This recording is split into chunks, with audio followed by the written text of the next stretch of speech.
So hi guys, good morning. It's 8:26 a.m. today, and part of my Ford Territory Owner series. I'm heading to Ford Aeon Makati, Pasong Tamo or Chino Roses. Excuse me, to get our back panels, yung internal panels, yung cover ng mga wirings sa loob. Okay, so we got quoted for 3,900 estimate. Sana hindi ganun kataas, pero nakakagulat din kasi yung ganung presyo, no? I'll show you what it looks like, kung ano yung kailangan. So ayan, gawin. Kaya naman namin siguro nga gawin yung pagkakabit ito, pero nakakatakot din kasi baka may maputol. Pero yun nga, mas maganda sanang si Ford na lang magkabit para hindi masira and less issue. Pero medyo nakakagulat ng 3,900 yung estimate. So hopefully it doesn't go that far. Sana libre na lang kasi ikakabit lang naman. And then may issue sa dashcam na libre. For some reason hindi siya nagre-record talaga na maayos. And then may lumalabas minsan na format SD card error. So dadaling ko rin, papacheck ko. Not sure if there's a problem with the SD card or yung dun sa mismong nako, di ko alam ba't kailangan mag-alanganin. So ayun nga,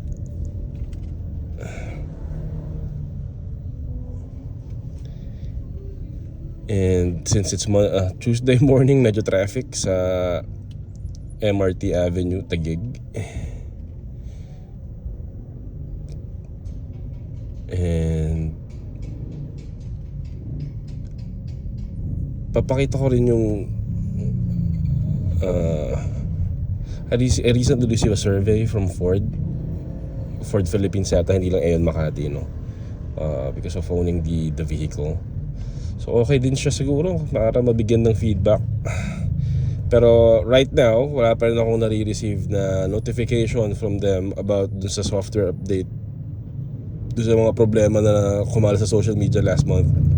So I'm still waiting for them to address that.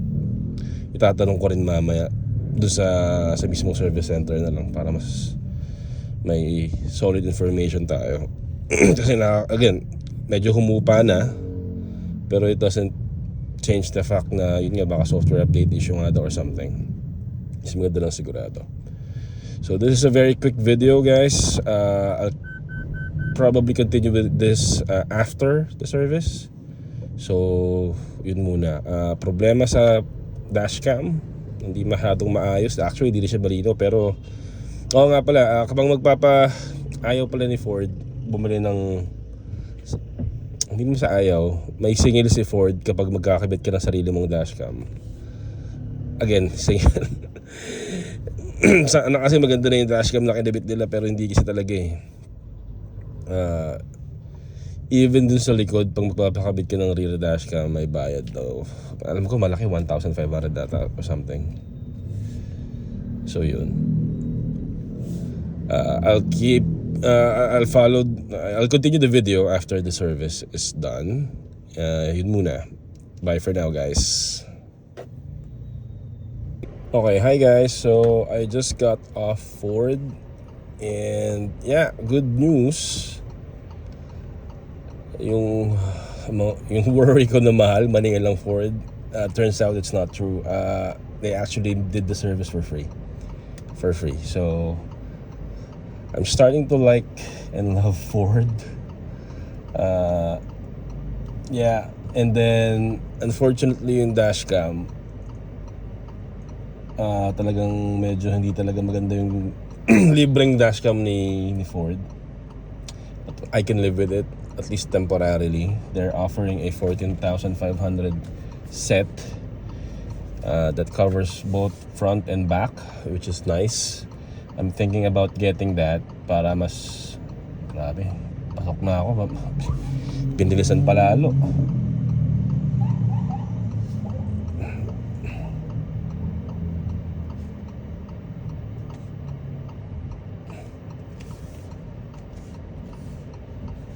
Okay. Yeah, front and back camera for the replacement, and yun, mas maganda nga. Kasi itong binigay nilang na libre, manual ka laging magre-reformat every trip, which is counterintuitive. Paano pag nakalimutan mo? Kasi napupuno agad. Actually, I'm not even sure if it's recording. I think it is, because it's blinking. So yun, I'm thinking about it. And then yung replacement daw na dashcam, I'll get a sample picture para ma-share ko rin sa inyo. Kasi sabi, mas malaki daw yung rear view mirror, no? Kasi papatong sa rear view mirror. And yun, automatic overwriting yung mangyayari do sa system na compared dito. Ito medyo masakit sa ulo eh. Okay. So now I'm going home, happy with the service I got from Ford.